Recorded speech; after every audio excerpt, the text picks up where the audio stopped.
I enjoy the fast pace and the emergency nature of what we do. Storms or fires, floods. We carry generators from 20 kVA through to 1500 kVA. Yeah. Some big bangers in there. My take on that industry is that you often become a number. Once you're signed up, they're clipping a ticket every month, and I don't think the work's getting done on the back end. I told you these were going to be hard-hitting questions, mate. This is really tough. They've got roughly 500 kilowatts of solar, and the generators are just there to be called on. So their fuel consumption will drop. They're estimating below.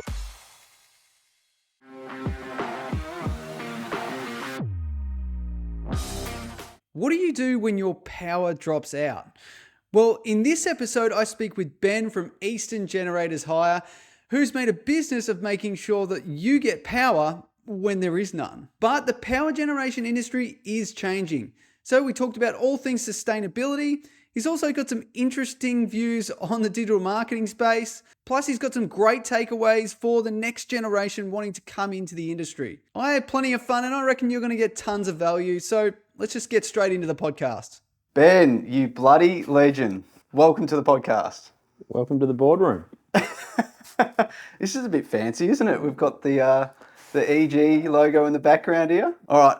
I told you I was coming in with the hard-hitting questions first up. This one's going to be difficult for you, all right? If you had to choose between Amy or the Ram, which one would it be and why? I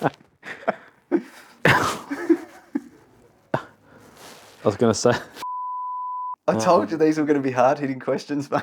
This is really tough. Super tough, isn't it? Yeah. What would I choose? Definitely choose a Ram. You choose a Ram? Definitely choose the Ram. All right, Amy, hopefully you're not listening to this. He did tell me before the podcast how much he loved Amy. I do. Very lucky. You're a very lucky man. I'm a very lucky man. So, obviously mentioning Amy, your wife, your business, Eastern Generators, is a family-owned and operated business. Yeah. So why don't you just take us back to the very beginning, even to your apprenticeship, like that, back that far. Like, how did you get into electrical and then eventually into the generator game? I did my apprenticeship, and the company that I was working with looked after a lot of data centres, and they would do generator installs, and also they were heavily involved in the service game, so we did a lot of emergency generator installs through the time. I always wanted a rental business. I didn't really know what we would hire. My parents had an engineering recruitment business, and they used to hire computers. No way. Yeah, with their engineers. So they would place an engineer into a role, and then they would often provide computers and software into those as well. And I think it was an easier business to manage. And so they were always thinking about how we could have what would be a rental business that we could run. I enjoy the fast pace and the emergency, nature of what we do. If there's storms or fires, floods. So even when we were electrical contracting, a lot of our work was based around the emergency nature of our industry. So you did start just being a general electrical contractor. You were doing wineries? Yeah, so we used to do, most of the Yarra. Yeah. So wineries, breweries, distilleries. It's a nice little niche to get into. It was amazing. A lot of those people are still good friends. Customers as well? Like you still... Yeah, so most of them have then installed generators. So while we were contracting, we were installing backup generators into a lot of these sites, which now we maintain. So the electrical contracting business evolved and was a driver for the rental business. Now we're not trying to be a Kennards or a Coates or an On-Site. We like to think that we're niche in the market, and we can provide turnkey solutions. Your products are kind of on the more larger industrial end, yeah? So you wouldn't be like when people search for generator Bunnings, that's not you. You're 20 kVA above and beyond, yeah? Correct. Yeah. Yeah. we will install generators into houses, into the domestic market that are larger, diesel generators, but searching for small 2 kVA, 5 kVA inverter generators, that's not our market. Yeah. Yeah. So on that, like what products are you offering currently in your hire? Because you're hire and sales. I think you were saying earlier that a lot of people consider you just a hire company, but you are hire and sales. So what sort of generators are you offering in your whole sort of product list at the moment? In the fleet, so yeah, we carry generators from 20 kVA through to 1500 kVA Decent. in our rental fleet. Yeah. Some big bangers in there. Yeah. And out of those, which one you think would be the most popular? 60 to 100 kVA are probably the units that we move most of. I've definitely seen that reflected in some of the search results that we've been doing, for sure. Yeah. Is there any particular brand that you have an affinity to? I know that I like the colours of your logo. You got another brand that you... We love we bleed yellow. You bleed yellow? Yeah, we bleed yellow. Yeah. So we love Caterpillar. Yeah. Caterpillar's probably Who our... doesn't?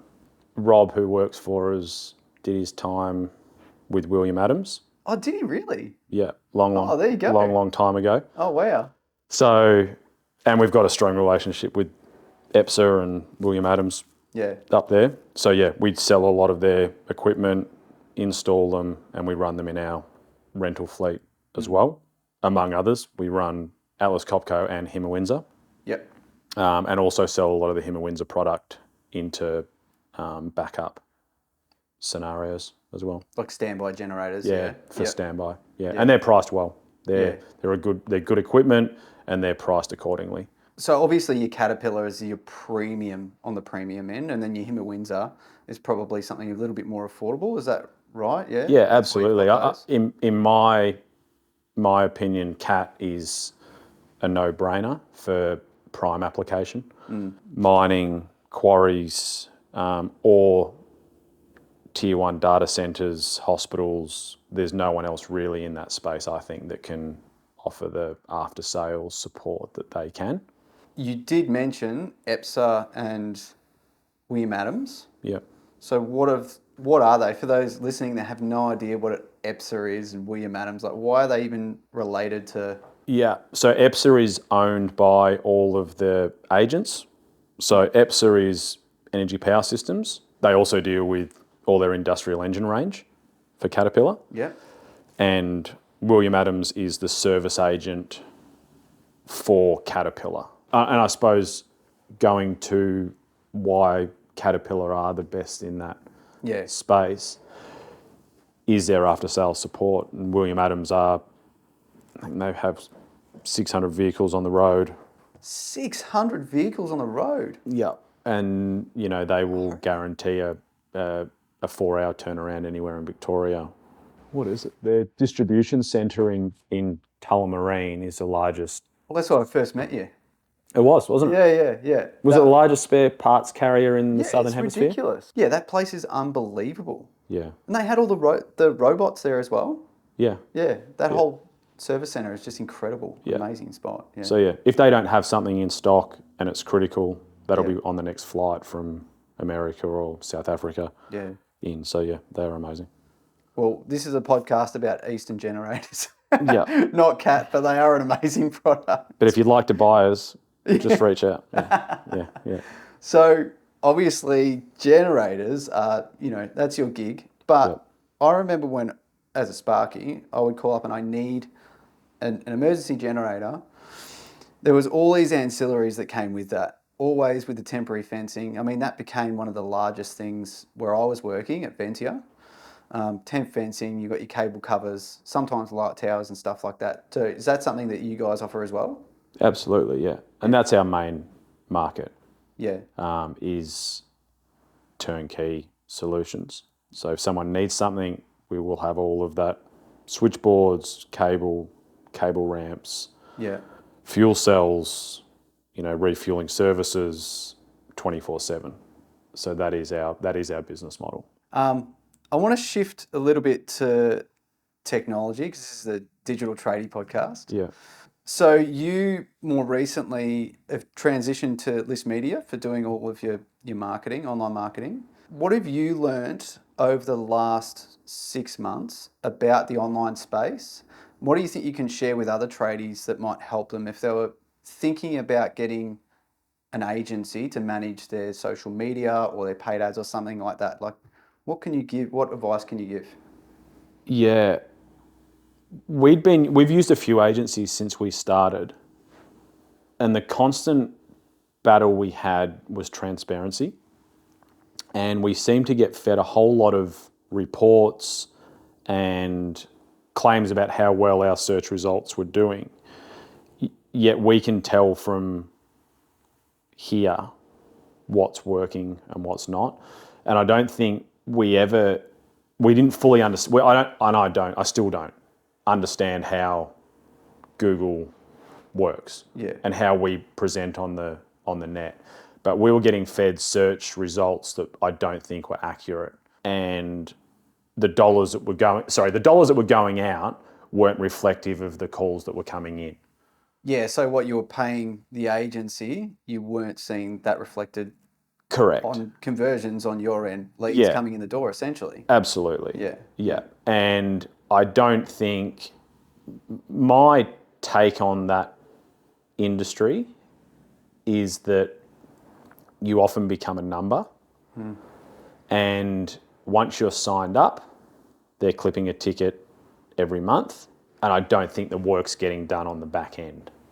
So since we've moved over this year, there's been, and we've got Georgia in our office that works alongside yourself. Yeah. But there's transparency. We can see where the results are. We can see where our money's getting spent, and we can see progress. And I think once we can track all the data and we can see those metrics, it becomes a much more clear decision for us to be able to spend more money or pull back. Yeah. And if you're watching this on YouTube, I've got a gun to Ben's head as well. And Dave's wife is also my son's kinder teacher. So yeah. Yeah, so... Yeah. Yeah. But no, I think from my perspective, and you know, full transparency on my end, I'm a very new agency, right? So having you on board is super special for me, and I want to make sure that I've got a proper relationship with you.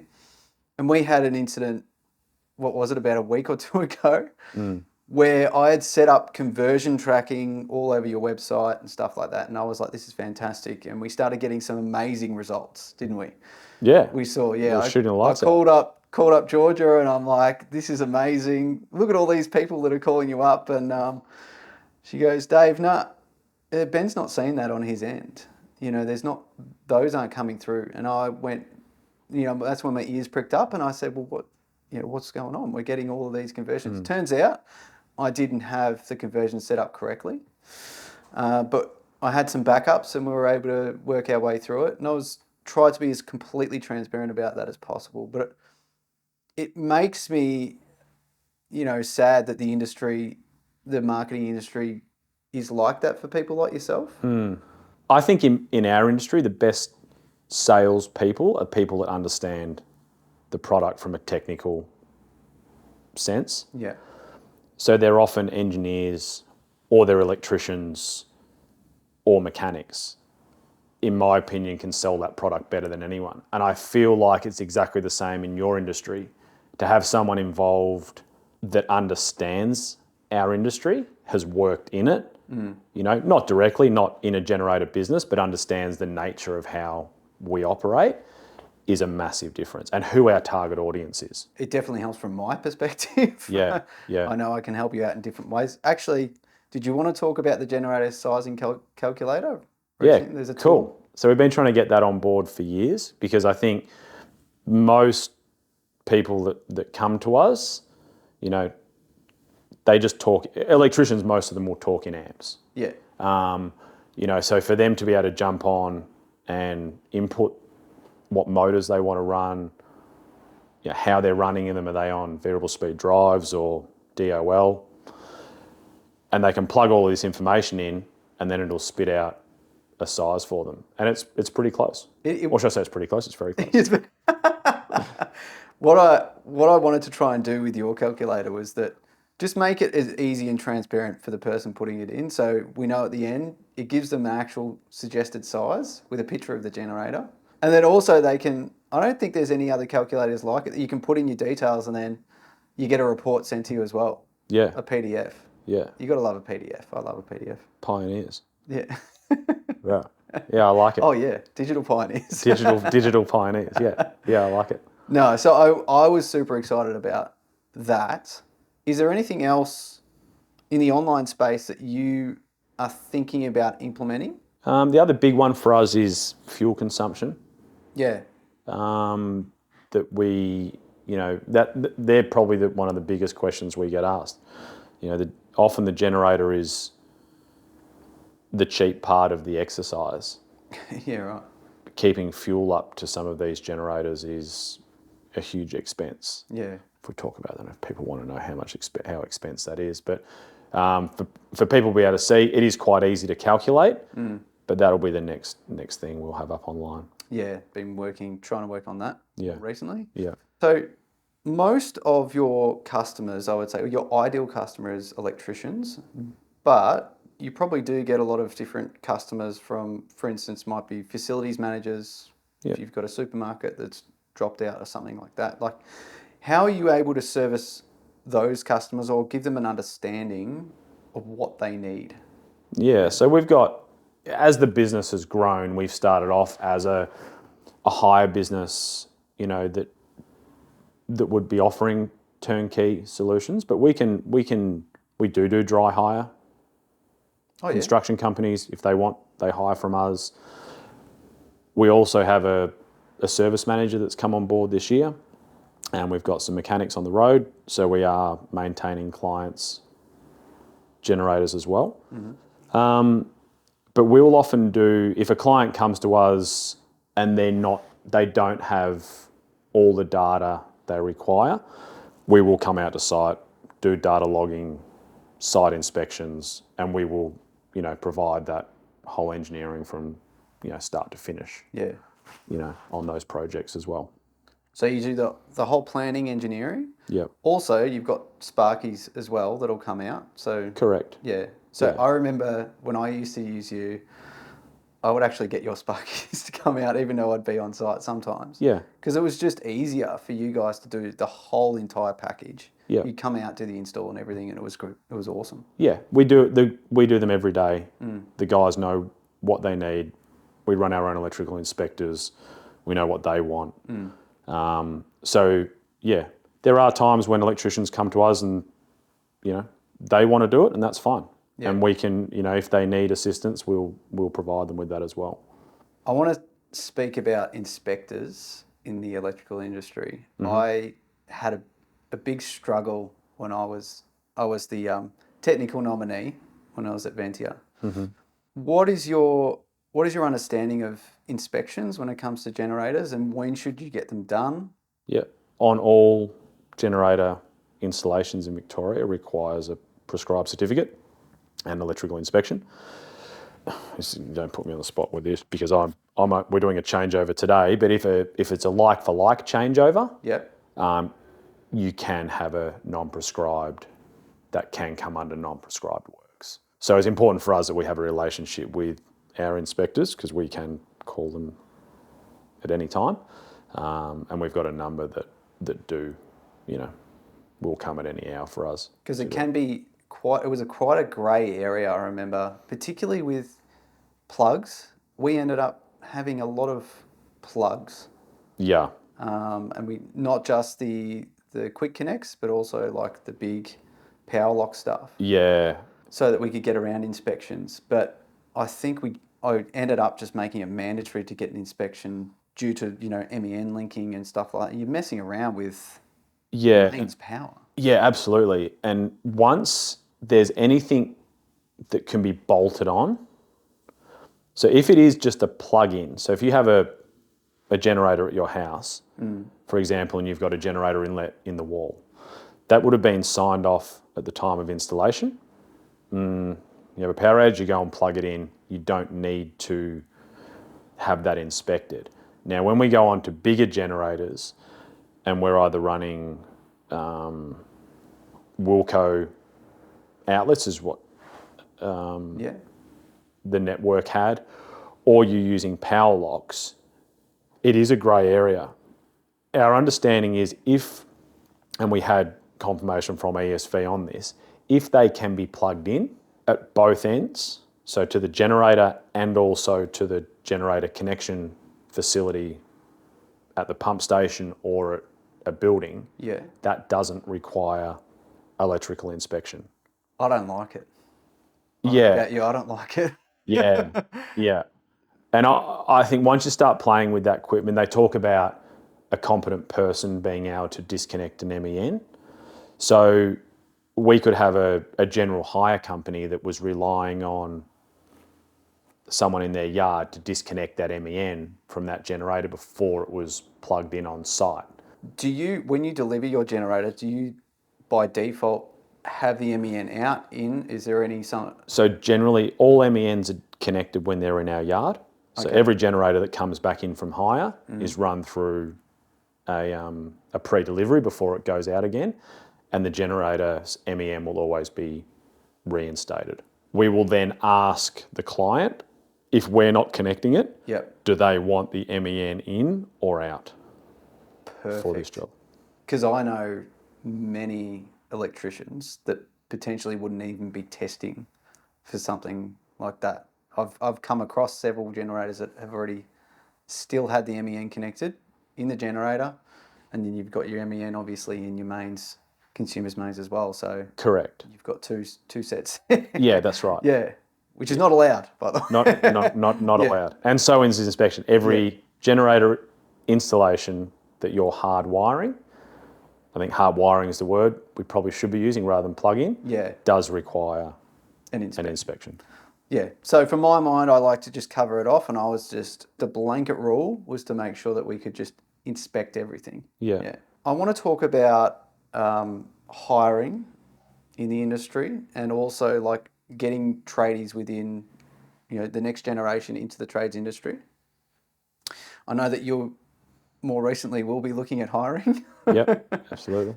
How are you getting a feel for the whole trade industry as a whole? Where do you think it's heading for the next generation? Do you think people are looking to trades, or potentially they're still looking into university? And then hiring, what's hiring like for you guys? Is it difficult, easy? What is it? So do we call ourselves lucky, or do we have a great culture? Have we built the culture here? So we haven't had staff turnover. So our trades, our electricians and our fitters, our mechanics have all been with us for, let's say, a minimum 5 years. Wow. We've added to that, but we haven't had anyone leave. Things I think come into play. You've got to look after good people, reward good people, and then allow them opportunities to grow within the business. And I think that has been an interesting space for us as we've transitioned from electrical contracting into power generation full time. All those electricians that were there had a skill set that was suitable to roll into this business, but it gave them opportunities to learn more, build their skill set. They've all been through training with ComApp and done multiple certifications, spent time with engineers, spent time at Caterpillar, Hima Windsor, and learnt those products. So I think that's been a real key in retaining those people as well, is that they've been able to build on their skills. What's ComApp? What's that? Generator controls Oh, okay. package, which all of our generators that we run in our rental fleet all run ComApp Okay. controls Yeah. across the board. We can run remote communications with them, whether we're picking up fuel levels or faults, stop starts, whatever we want, we can pick up them. So our guys will do those controller upgrades here Oh, wow. in our yard. And that's something that the customer can see? Or is it Yeah. as well? Absolutely, yeah. Yeah. We can give full transparency so they can have alarms, if their fuel level's low and they're maintaining that themselves, or if we're maintaining their fuel, we can see that here. We can synchronise multiple generators together. So if we're trying to achieve 1,000 kVA, we can have two 500 kVA synchronised. So that type of thing, I think the constant training and the technology on that side is always evolving. But as we grow, we are also having to bring more people on board. And I think, again, a key for us is being able to train. Being quite a niche industry, it's very hard to get people that have the exact skill set that we want. So people that have the skill set in the electrical or the mechanical industries can come here, we can train them on our products and systems, and they can grow from there. And how do you feel about the trade industry, the next generation coming through? What are you feeling? Not necessarily in your business, but do you think that there's enough talent coming through? Or do you think that just Gen Zs just want to make money online and They could be the next, sleep in bed all day? they could sit in my seat and be the next TikTok star. Maybe. Yeah. I think the younger generation or the next generation that are coming through in trades will have a slightly different skill set to what we will or have. Even on the technology side, a lot of our young guys are far better at that, or girls, than myself or Rob or Darren are. So we haven't got any apprentices at the moment. Is it something you're looking into? Or Yeah, we are looking probably this year to be taking another 1 or 2 apprentices Oh, awesome. on. And I think for us, the biggest key is attitude. Yeah. And again, culture. Because it doesn't take a lot to go wrong and then that culture's gone. Exactly. So it's pretty key that important for us, whoever comes on in those roles buys into the culture. Yeah. And, a lot of our guys that work for us, they hang out outside of work, play golf together, they'll go to the footy. And we don't have to people manage. Yeah. We don't manage our people. They know expectations, they know what they have to do. And if everyone does it, it's a pretty easy place to work. So you've got the people Yeah. and you've got good products. How are you managing? I've heard you talk about customers before. You really want to have a good customer experience. So how exactly are you managing that when customers are calling up and then after sales services and things like that? Being reactive, I think, is one of our strongest, what's the word for it? Attributes. Yeah, that's probably the word we're looking for. Yeah. Is that generally when someone needs a generator, they need it in a hurry. Yeah. So if a call comes through, whether it's through our office or through my mobile, that we move quickly, that we've got pricing to the customer straight away. We follow up with them. We've got to understand that that's their needs as well. Yeah. So reactiveness is the key. I think I've experienced that firsthand. It's like whenever you need power, you need power. Yeah, that's And it. I need it now. Yeah, and when we are 24/7. Yeah. And you're still getting calls. I'm still getting calls. The boss is still getting the calls. Yeah, yeah. So you might be speaking to the internet superstar if you call up Eastern Generators. Yeah, except it's about to change. It's about to change. Oh, interesting. Watch your space. Watch your space. Okay, So interesting. so we've got electricians or mechanics on call every day. Yeah. Every day. And if we need more guys come in. And again, going back to culture, if it needs to be done, people will put up their hands. Yeah. They understand kind of what we do. So mentioning the reactive nature of your business, people just want power now. I know there's a big push for sustainability everywhere, right? How do generators fit into the whole green ecosystem? When we're talking about reliability, we just need base load power. We need power. How do then we fit into something that's more eco-friendly? Or do we even worry about it for now? Do you think the industry's there yet? Australia's behind, for sure, the 8 ball. in new technologies. And I don't think we have to reinvent the wheel. I think we only need to be looking at what's been happening in America, what's been happening in Europe, to see what's next here. So our industrial engines here that we're running are still non-tiered. So we've got no emissions control on industrial engines. So we're not running any additives. We're not running AdBlues or any kind of exhaust control on our units. That's all about to change. Really? Yeah, so we don't know when the government will legislate it. Rumours are that within the next 2 years, all industrial engines will have emissions control on them. What does that mean for your industry then? How does that look for you? So I don't think this industry is going anywhere. We've got huge shortages on the grid. There's plenty of sites that don't have the ability to have mains power, and they need backup power in the event of storms or bushfires and floods. So I think our industry is only going to grow. I think it's just going to evolve. Yeah. So I think the use of generators with batteries and solar, the alternative fuel sources, hydrogen is an interesting space.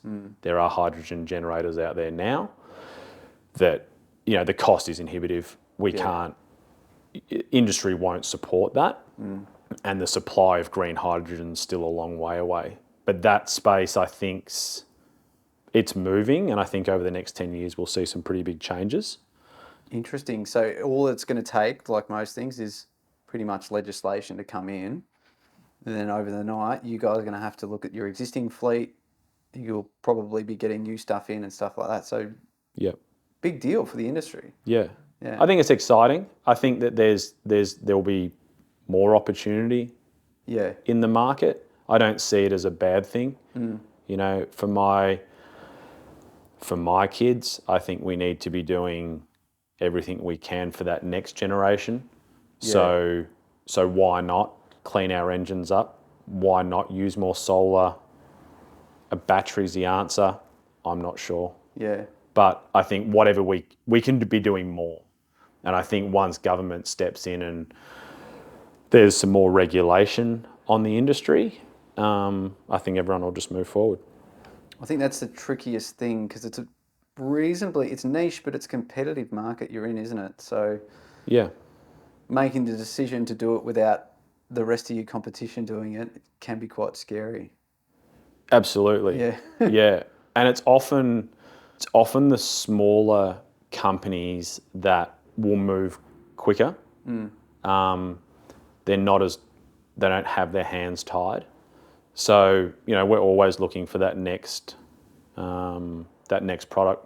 We do have batteries that we run. We've got solar that goes out on rental projects that can be coupled with generators. So you can drop your fuel consumption by less than 50%. That's in lots of applications, which is huge. Are batteries there yet? Yeah. I don't think so. I think we're still learning a lot about them. Would people use something like that in an instance where they're thinking about being greener or they just need better fuel efficiency? Yeah, both. So we've just done a big project in the Northern Territory, and it's a remote site. They were burning 100% diesel, nothing else, no solar, no batteries. They've now integrated a microgrid.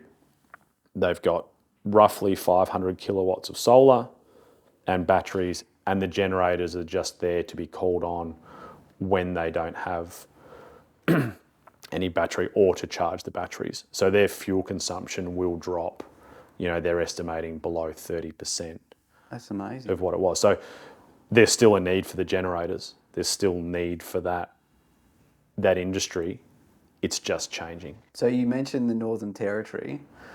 That's a fair way from home for you. Too far. Too far. Too far. Too far. Obviously, you want to be servicing, or you do primarily service the Victorian market. Yep. But you are interstate, obviously. Yep. Yeah. Yeah, so we look at projects in New South Wales, Queensland, NT, South Australia.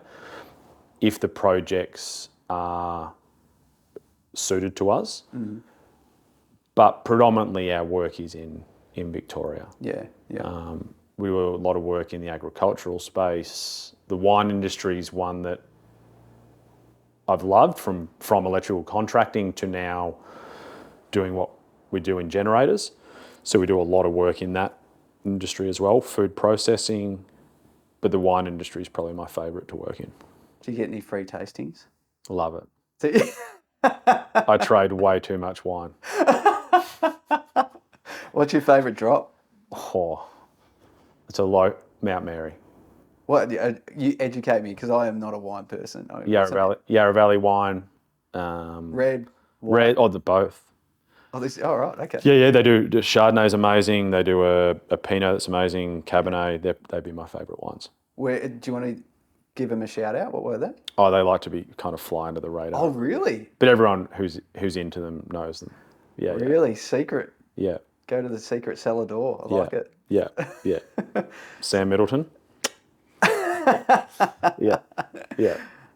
So what else does Ben like to do on the weekends? We mentioned fishing before the podcast. Yeah. I'm married with 3 boys. Yeah. 7, 5 and 3. So basketball is life for them at the moment.